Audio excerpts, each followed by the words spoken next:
କେତୋଟି ନୂଆ ଶିଷ୍ୟ ଆଶ୍ରମରେ ପ୍ରବେଶ କରିଥାନ୍ତି। ସେମାନଙ୍କୁ ସ୍ୱାଗତ କରିବା ପାଇଁ ଏକ ସଭାର ଆୟୋଜନ କରାଗଲା। ସେହି ସଭାରେ ଶିଷ୍ୟମାନଙ୍କ ଉଦ୍ଦେଶ୍ୟରେ ଗୁରୁ କହିଲେ, ଶିଷ୍ୟଙ୍କ ମେଳରେ ଗୁରୁ କହିଲେ, ସଦା ସତକଥା କହି ଶିଖିଲେ ଜୀବନେ ହୋଇବ ବଡ଼। ଏହି ନୀତି ମାନି ଚଳୁଥିବ ଯିଏ ଜିଣିବ ଅଜୟ ଗଡ଼।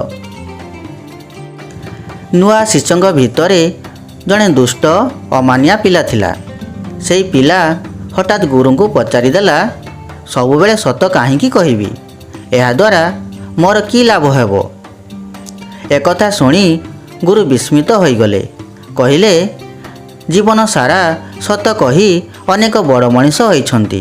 ତେଣୁ ସତ କହିଲେ ଜଣେ ଭଲ ମଣିଷ ହୋଇପାରିବ। ଏହାଛଡ଼ା ଏଠାରେ ରହି ଶିକ୍ଷା ଗ୍ରହଣ କରିବାକୁ ହେଲେ